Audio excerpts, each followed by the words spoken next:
It was September 24th, 1996.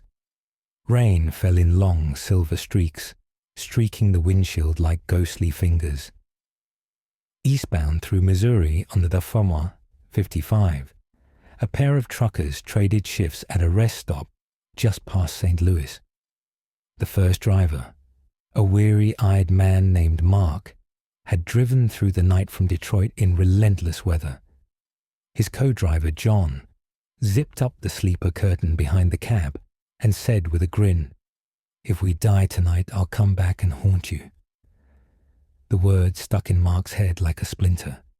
He chuckled but didn't reply. Instead, he climbed into the sleeper, letting the vinyl curtain fall behind him. The low rumble of the engine blended with the constant drum of rain as he reached for the portable TV mounted to the corner wall. He popped in a VHS copy of My Cousin Vinny, hoping comedy would help him sleep. But even with the sound turned low, his thoughts wouldn't quiet. He kept thinking about crashes, semi-trucks jackknifed across highways, flames in the rain, the sickening twist of metal. He'd seen it all before. He couldn't shake the idea of what he'd do if they veered off the road. Would he even have time to react? The images wouldn't stop. Visions of the trailer disconnecting, of falling through space inside the cab, of the windshield filling with headlights. Somewhere between dialogue and drowsiness, he heard a noise. Not from the movie, from the cab. John's voice. Tight, controlled. "Shit, hold on." Then again louder. "Hang on." Mark didn't hesitate. He hit the floor, tucked his head to his chest, and gripped the base of the bunk with white knuckles. The sound that followed was indescribable. A shriek of metal, a scream of momentum, a silence being torn apart. Then, impact. The truck lifted. For a horrifying second, there was weightlessness, as if the laws of gravity had decided to take a break. Then came the slam. Not one, but two. First the nose, then the trailer. Something crumpled. Glass shattered. The cab twisted as the whole rig flipped end over end. Mark's body bounced once, then hit the sleeper wall. Hard. It felt like his spine was being shoved through his ribs. When it all stopped, he couldn't hear anything. The world had muted. Distant ringing buzzed inside his ears. He opened his eyes to dim red emergency lights. He was sideways. What had been the floor was now a wall. He clawed for the latch and shoved the emergency hatch open, pushing himself into the open air. Rain, diesel, blood. John was climbing out behind him, bleeding from the temple, dazed. "You okay?" he asked. Mark nodded, though he wasn't sure it was true. They stood in the middle of the highway, socks soaking in an inch of water. A semi-truck turned tomb behind them. Up ahead, the mangled remains of a white pickup truck hissed in the rain. Flames licked out beneath the hood. People screamed. Mark ran to it, because what else was he supposed to do? But by the time he got there, it was already too late. The cabin was crumpled like paper. A man in the driver's seat was slumped, unmoving. A woman's hand dangled out the passenger window, fingers twitching once, then going still, and in the back seat. He couldn't say what he saw, not without breaking. Paramedics came, police, fire, everything blurred. It wasn't until the ambulance doors closed behind him that Mark began to cry. At the hospital, they called it an accident, hydroplaning, bad stretch of road. No charges filed, just another number on a blood-stained highway, just another page in a report no one would read twice. But Mark couldn't stop hearing that last thing John said before sleeping. "If we die tonight, I'll come back and haunt you." He didn't sleep well for months, because the truth was, John hadn't survived. Mark had imagined his voice during the crash. He'd seen his broken body pulled from the wreckage. So how had John climbed out of the truck after him? Who followed him to the hospital? And who, exactly, was it that called Mark a week later and whispered through the static, "Hang on"? It didn't stop there. The next time Mark took a solo run, he found his rearview mirror tilted toward the sleeper every morning. No matter how many times he adjusted it, his CB would crackle and spit static at random intervals, always around 3 a.m. Sometimes he'd wake up in his bunk, bathed in sweat, convinced someone had just been sitting in the passenger seat. Once, in Montana, he heard a child crying. It came from behind the curtain. But when he yanked it open, there was nothing. Only his boots. He tried quitting, worked warehouse jobs for a while, but the road had a way of pulling you back. Eventually, he returned to Long Haul. The first night back, he pulled into a rest stop in Kansas, went to bed early. At 2:17 a.m., he woke up to the sound of the door creaking open. Not slamming, not being forced, just creaking, like someone didn't want to wake him. He couldn't move. Sleep paralysis locked him in place. He saw the shadow crawl into the driver's seat, saw the shape of a man, and then he heard it, John's voice. "I told you I'd haunt you." The cab lights flashed on. The engine roared to life, and Mark screamed into the silence.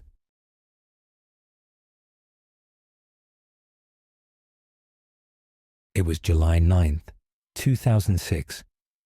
Ray hadn't planned on stopping. The load wasn't heavy, and the road ahead looked clean. But when the tarp began flapping behind him like a dying bird, he knew he'd messed up. He should have double-checked it back at the yard. Should have taken the extra 5 minutes. Now, in the middle of nowhere, dense Tennessee forest pressing in on both sides, he pulled off onto a wide gravel shoulder. It was the kind of place where GPS stops working and radio stations fade to static. The road was quiet, no traffic, just the steady buzz of insects and the occasional rustle in the woods. The humidity stuck to his skin like grease. Every breath tasted like bark and wet dirt. Ray climbed onto the load, started unhooking the loose bungees, and didn't hear the footsteps until the third one. Crunch, crunch, crunch. He turned and saw him, a man walking down the road, same direction Ray had come from. Alone, ragged, hair chopped unevenly like someone had tried to shave him blindfolded. Clothes dirty, shoes untied, eyes wrong, not bloodshot, not glazed, just off. The man stopped 10 feet away. Ray gripped his winch bar casually, holding it like a cane. "I got a long walk," the man said. Ray nodded slowly. "Yeah, you do." The man didn't move, didn't blink. Then, without warning, he turned and walked past the truck. For a moment, Ray let out a breath. He started working again. Then he heard it again. "I got a long walk." The man had doubled back, now a raised driver door, just standing there. "Sorry, man, can't give rides." "Insurance," Ray muttered. The man stared, nodded, walked off again. Ray watched until he vanished beyond the tree line. Then he rushed to retarp, hands shaking now, breathing faster. As he reached for the last bungee, he glanced back. The man was returning, but this time he was arguing with his own hand, talking into it like a phone, animated, furious. His fingers curled like claws. His lips moved fast. Ray leapt into the cab and locked the doors, set the winch bar on the passenger seat, started the engine, lights on. The man stopped 10 feet away. He didn't flinch, just looked up and stared through the windshield with that empty, horrifying calm. Ray peeled out onto the road without checking his mirrors, and still he felt eyes following him. For the next 30 miles, every time he looked in the rear view, He expected to see the man running behind him. Later that night, at a roadside motel, Ray couldn't sleep. Something about the man. It stuck, like a stain on his thoughts.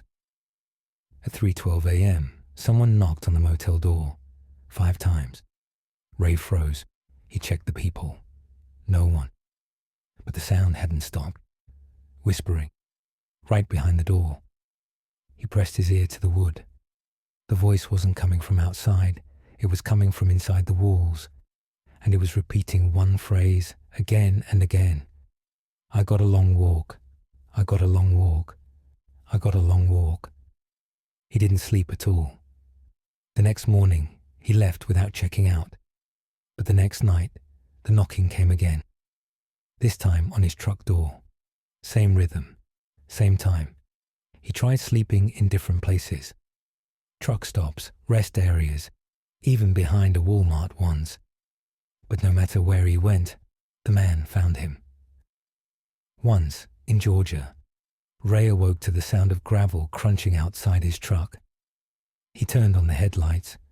There, just at the edge of the light, the man stood. Same wild hair, same dead eyes. Holding his hand to his ear, lips moving. No sound. Ray jumped into the front seat, slammed the truck in gear, and peeled out. He didn't stop driving for 5 hours. And when he finally did, at a busy truck plaza full of lights and people, he thought maybe it was over. Until he opened his glove box and found a muddy footprint. Just one, small, human. He quit trucking 3 days later, sold the rig, went home to Ohio, took a warehouse job, and told himself it was just stress, just hallucinations from too many years on the road. It worked, for a while. Then, one night, he came home to find his apartment door ajar. Inside, everything was untouched, except the bathroom mirror. Scratched into the glass, with something jagged, were 5 words. I got a long walk. Ray moved, changed numbers, deleted old contacts. But it didn't matter. The man wasn't following his phone. He was following him. Sometimes, when Ray takes the trash out late at night, he swears he sees him across the street, half lit by a street lamp, pretending to talk to his hand. Other nights, the knocking returns. Not always on a door, sometimes on the walls, the windows, even once on the inside of his closet. And every time, it comes at 3:12 a.m. Every time, it ends the same way. Silence. Then, a whisper. I got a long walk, and I'm almost there.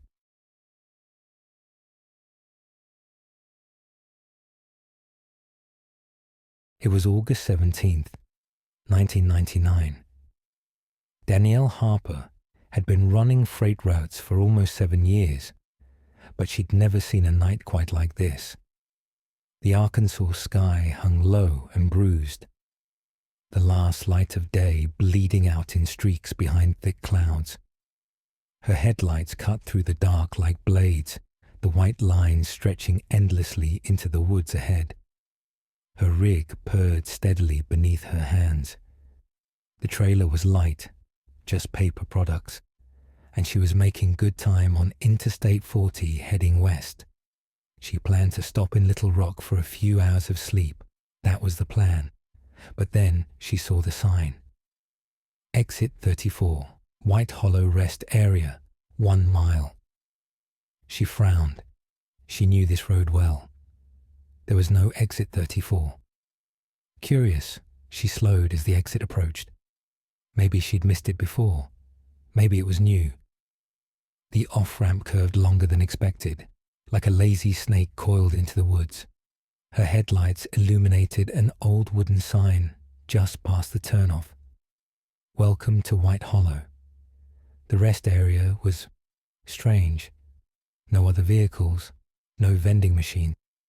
Just a single building with dark windows, an old payphone mounted to a concrete slab, and one flickering halogen light overhead. The trees pressed in tight. Even the crickets were quiet.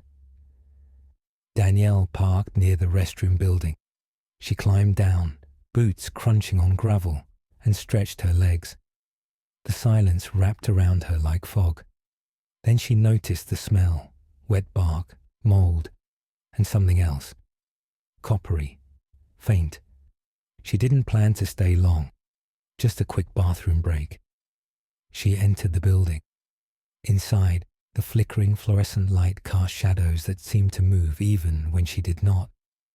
The mirror above the sink was cracked in several places. The faucet dripped slowly, like a heartbeat. On the back of the stall door, scratched deep into the metal, were 5 words: "Don't stay after 2 a.m." She ran her fingers across the etching. Old, jagged, not fresh, but not worn smooth either. She took a breath, shook it off, and finished up. Probably just a prank. Local kids. Back in her truck, she pulled the curtain shut in the sleeper cab and lay down. The clock on her dashboard read 1:41 a.m. She drifted off quickly. Then she woke. 2 a.m. The cab was ice cold. Her breath came in visible puffs. The heater hadn't been on, but the sudden drop in temperature made her skin crawl. Then she heard it. Click, tap, click, tap. A slow, deliberate tapping on the hood of the truck. Like fingernails. She froze, stayed still under her blanket. Maybe it was an animal, a branch. Then the tapping moved. Tap, tap, tap. Now it was on the windshield.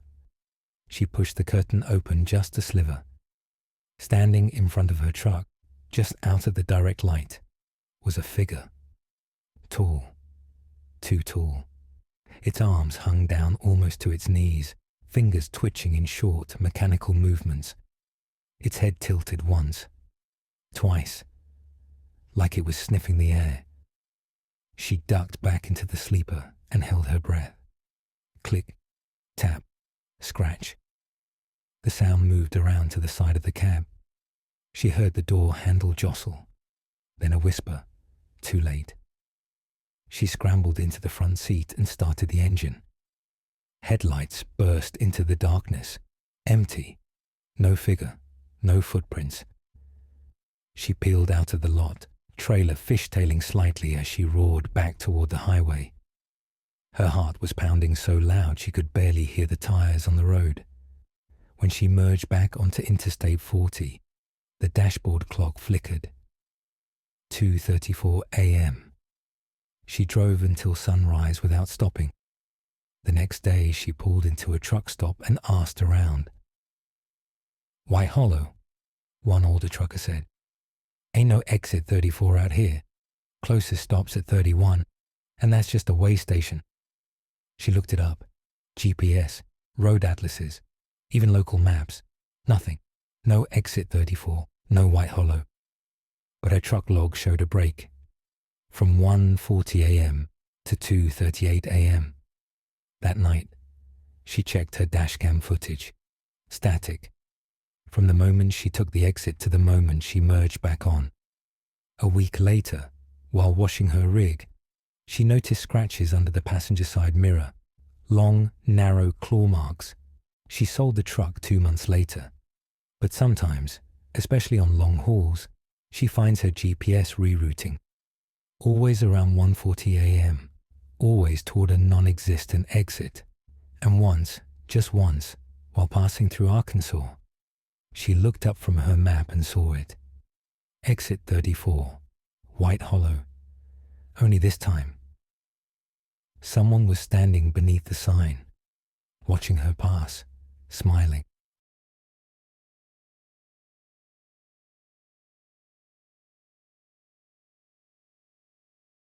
It was October 3rd, 2002.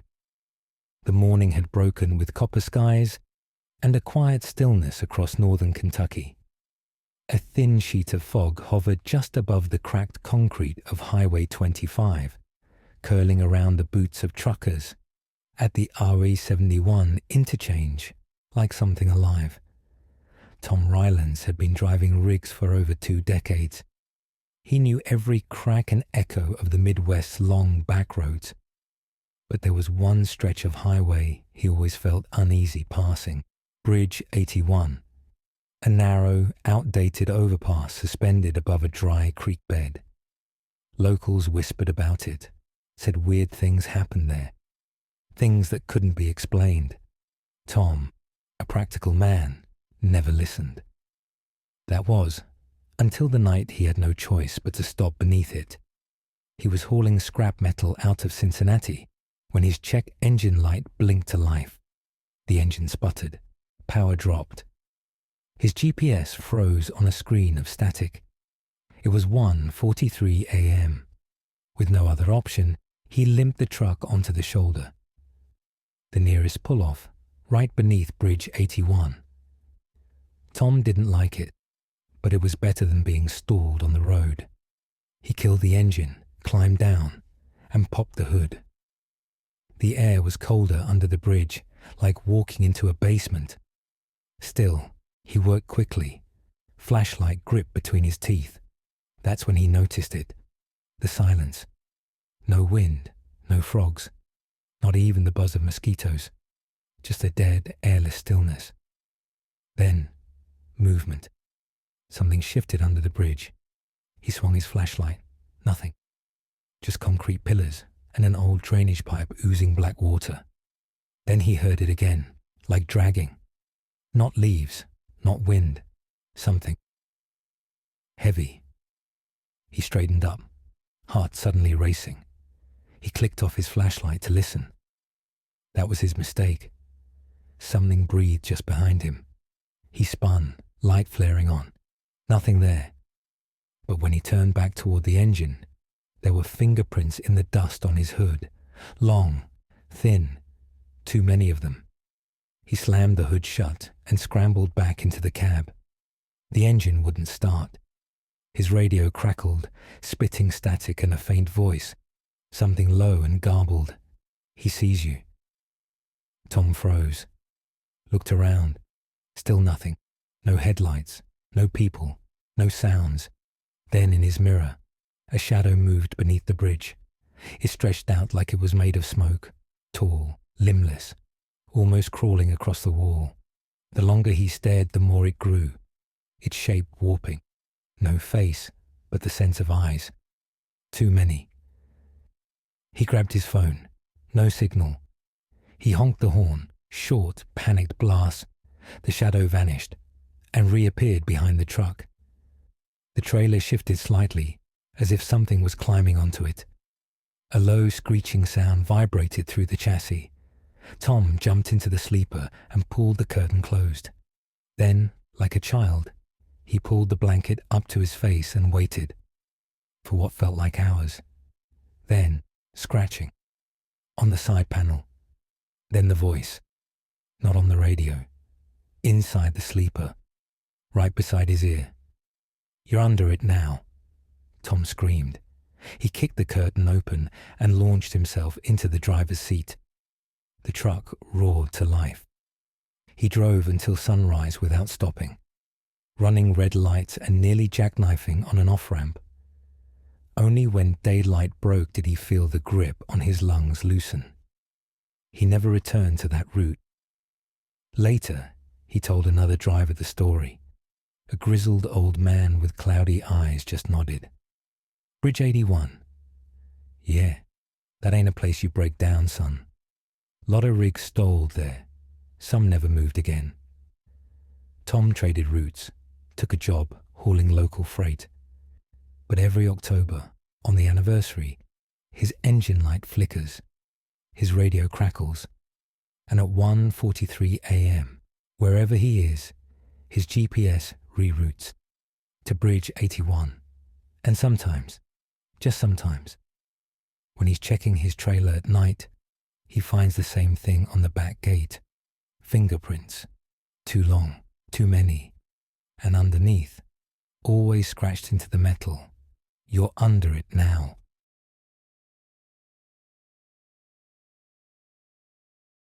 It was November 14th, 2003. Travis Neely had just crossed into West Virginia on Route 219, riding solo in the dead of night. The mountains were silhouetted under a sickle moon, and the only light on the road came from his own high beams and the flickering green glow of his outdated GPS. The CB was dead. No chatter, no static, nothing. And that was strange. Travis had always kept the CB on, even if only for the white noise. But tonight, it was as if the airwaves had been turned off. No truckers, no radio hosts, not even music, just silence. He passed a faded road sign, half hidden by vines. Hollow Ridge, 3 miles. Something about the name scratched at the back of his memory. He thought he'd heard a story once, something about missing persons maybe. But he was tired, and the caffeine pills were wearing off.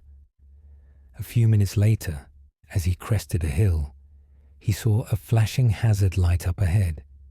A rig pulled off to the side. No movement, no flares. The kind of thing that made your instincts kick in. But trucker code was trucker code. You always checked. He slowed and pulled up behind the disabled semi. Lights off, cab empty. He climbed down and approached. The trailer doors were closed, but the padlock was missing, just swinging loosely from the latch. That was the first red flag. The second was the smell, like ozone and old pennies. He walked around to the driver's side and knocked on the door. Nothing. He tried the handle. It opened. The inside of the cab was normal. Keys still in the ignition. Coffee in the holder still warm. The seat was adjusted for someone shorter than him. Passenger door was closed. No blood. No signs of a struggle. He was about to back out when he noticed something in the CB cradle. It was hissing softly. Then, just for a second, it spoke. "Don't stop." The voice was barely audible. Mechanical. Wrong.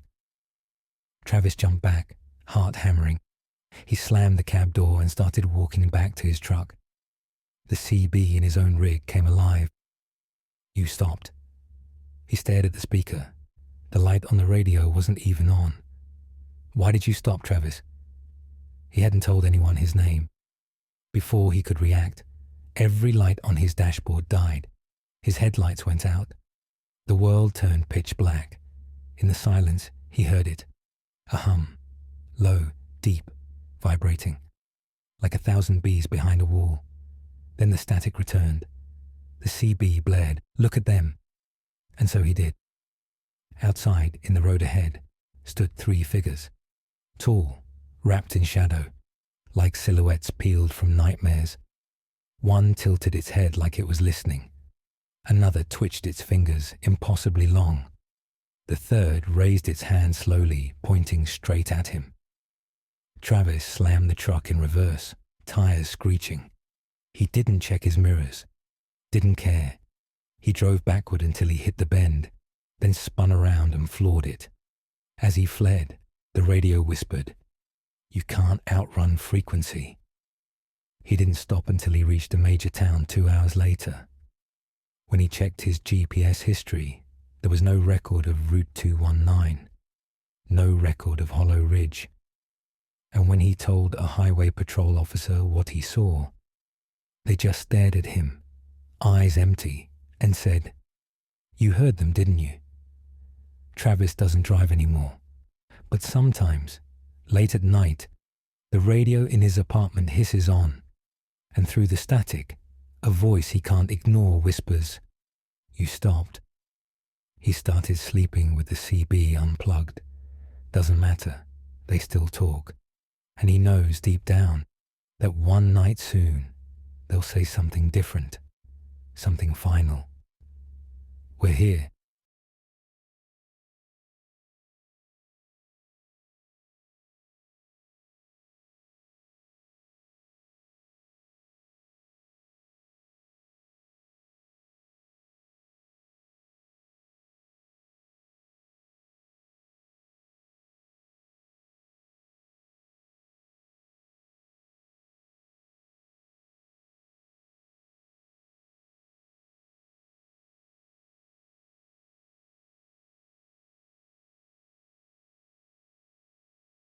It was December 5th, 2004.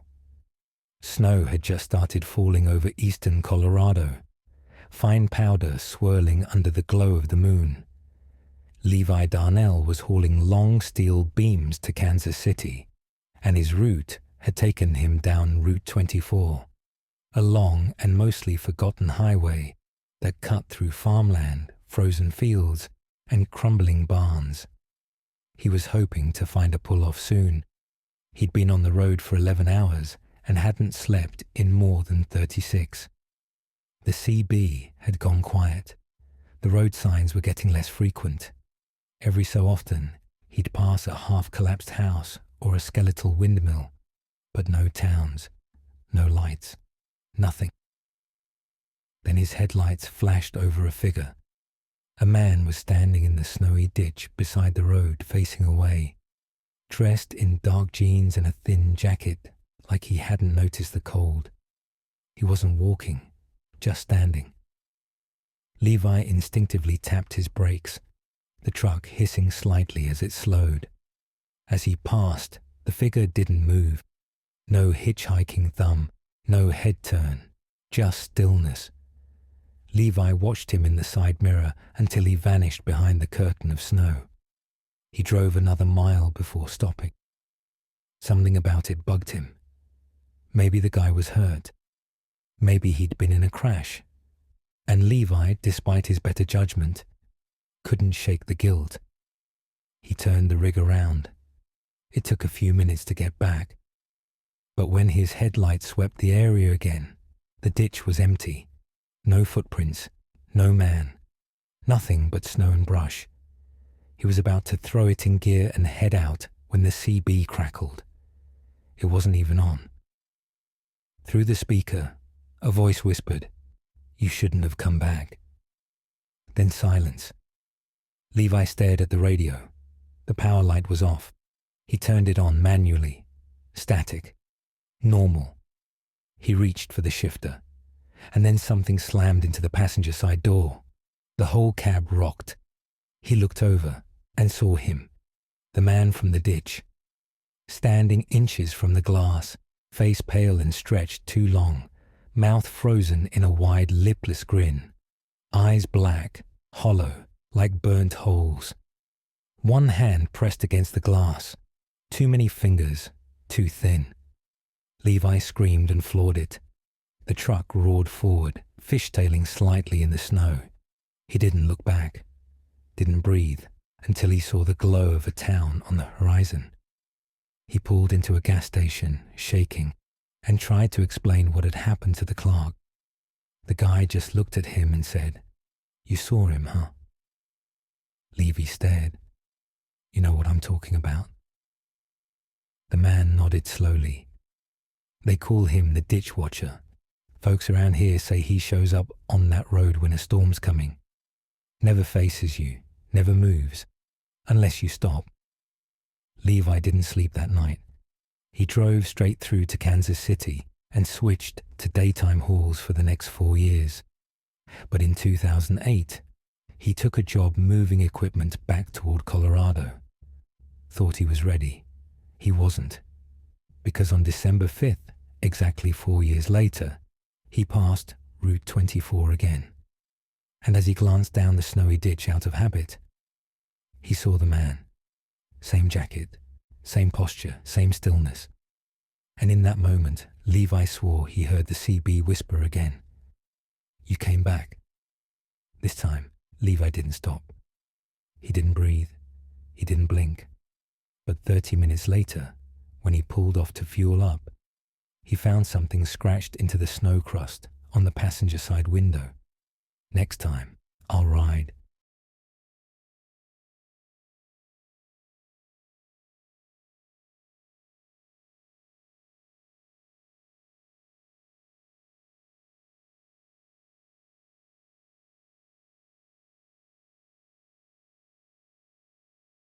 It was January the 18th, 2005. Jared Monroe had been driving through the Texas Panhandle since sundown, and now the darkness stretched endlessly in all directions. No stars, no lights, just a long, lonely stretch of Interstate 40 and the steady hum of his reefer trailer carrying produce east. He liked night hauls. Fewer cars, fewer distractions. But this night felt different. There was a weight to the air, like something was pressing in on him. His headlights barely pierced the black. His high beams seemed to get swallowed by the dark just beyond their reach. That's when he saw the sign. Mile marker 121. He passed it without thinking. But 5 minutes later, it appeared again. Mile marker 121. Jared blinked. No way. Maybe he was losing it. He checked the GPS. It still showed him progressing east. Normal. Another 5 minutes passed. Mile marker 121. He slowed down this time. Looked around. Desert scrubland. No exits. No signs of civilization. Only the marker leaning slightly in the wind. He pulled to the shoulder. His CB, which had been silent all night, suddenly buzzed to life. Keep driving. The voice was hollow, metallic. No call sign. He grabbed the mic. Who is this? No response. Just static. Then the signal died again. Jared sat for a moment, eyes scanning the mirror. Nothing but empty highway and the whisper of wind over sand. He started driving again. 4 minutes later, mile marker 121. Now he was sure of it. He was stuck, looping, somehow. He pulled off again, stepped out into the cold, and walked over to the marker. It looked off. The numbers weren't printed. They were carved, rough, uneven, like they'd been gouged into the post by hand. Behind him, his truck's engine cut out. The lights went black. He sprinted back, heart thudding. When he climbed into the cab, the smell hit him. Rot, like something dead had been left in the summer heat. He turned the key. Nothing. The CB crackled. Don't get out again. He whipped around. There was movement in the rear-view mirror.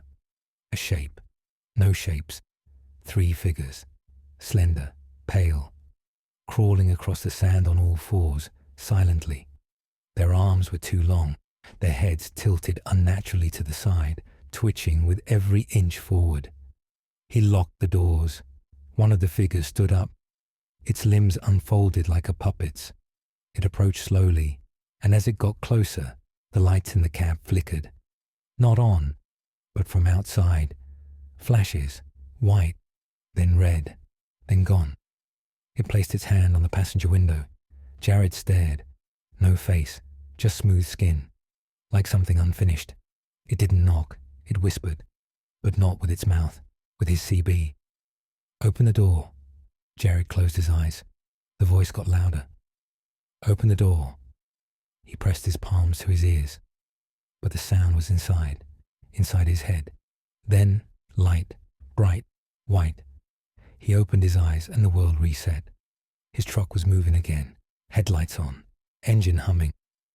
He looked at the road. Mile marker 122. He nearly cried. The loop was broken, but as he glanced in the rear view, he saw them, still crawling slowly into the desert scrub, watching him. Their mouths stretched open, impossibly wide, but no sound came out. He drove until the sun came up. When he reached the next truck stop, he checked his logbook. No record of stopping. No deviation in speed. Nothing but a straight, uneventful drive from Amarillo to Shamrock. But his dashcam told a different story. 14 minutes of pure static. And then one frame, just one, where a figure's face appeared, pressed against the windshield. Blank, pale, eyes wide, staring in. The timestamp on the frame, 1:21 a.m.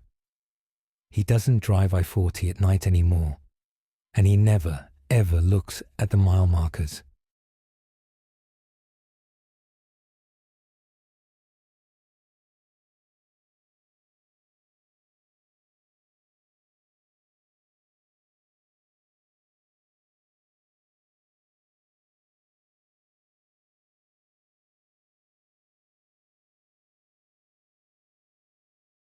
It was February 27, 2005. They always told new drivers not to take last-minute loads from the Black Hollow terminal. No one ever explained why. Just warnings. Superstition, maybe. But when you're behind on bills and the dispatcher offers you triple rate for a simple night haul, you don't ask questions. That's how Derek Shaw found himself behind the wheel of a flatbed truck, loaded with sealed crates, and headed east on Route 9 out of a town that didn't appear on any GPS, Black Hollow. The place wasn't marked. The air felt wrong, thick, like breathing through cotton. He signed a paper with no return address, no company logo, just a short manifest that read, "Do not open." Derek shrugged. He'd seen worse. Hazardous waste, biolabels, unlabeled drums, you name it. He pulled out just after 11:45 p.m. The road was empty. No lights except his own. Even the stars above seemed dull, like watching the sky through dirty glass. The forest around him grew denser, trees twisted and clawing over the road. At exactly 12:11 a.m., he hit a bump. It wasn't big, but the entire trailer shifted. Chains rattled. The engine dipped in tone for a moment. Then the radio came on. Not the CB, not Bluetooth. The truck's FM radio. And it played only one word. Stop. Just that. A woman's voice. Software familiar somehow. Then static. He turned it off. Laughed nervously. Then glanced in the side mirror and saw a figure sitting on the back edge of the flatbed. Just crouched there. Pale, unmoving, watching him. Derek's breath caught in his throat. He flicked on his trailer lights. Nothing. The flatbed was empty. He told himself it was stress, sleep deprivation. He hadn't slept more than 2 hours in the last day and a half. But the road kept getting worse. No signs, no exits. And soon, he realized something was wrong with the trees. They weren't moving. The wind was still, but the branches twitched, recoiled, as if the trees were breathing. Then came the noise from the crates, a slow, dull thumping, like something inside was shifting, not sliding, crawling. Derek pulled over, jumped down, walked to the back. He placed a hand on the largest crate. It shivered beneath his palm. Something pressed against the inside wall. He stepped back. The air behind him shifted. He turned, and there, in the middle of the road, stood the woman. The one from the voice. Pale, barefoot, wearing a black dress soaked from the waist down. Her mouth moved, but no sound came. Then the words returned, through the radio, through the speakers, through the air itself. Don't deliver them. He looked at the crate again, now cracked open just slightly, a sliver wide enough to show something like a finger, too thin, too long, curling through. He ran. Derek climbed back into the cab, slammed the door, and floored it. The trailer screamed. Chains strained. But he didn't stop. The forest thinned. The sky lightened. Until finally, a town appeared. A real town. Literature normal. He pulled into the way station and told the officer everything. But when they opened the trailer, it was empty. No crates. Just claw marks. Deep. Too deep for wood. He quit trucking that night. Burned the manifest. Never looked back. But sometimes, on certain nights, his phone rings. Unknown number. When he picks up, there's only static. And then the voice. You shouldn't have run. And in the silence that follows, he can hear the crates thumping again.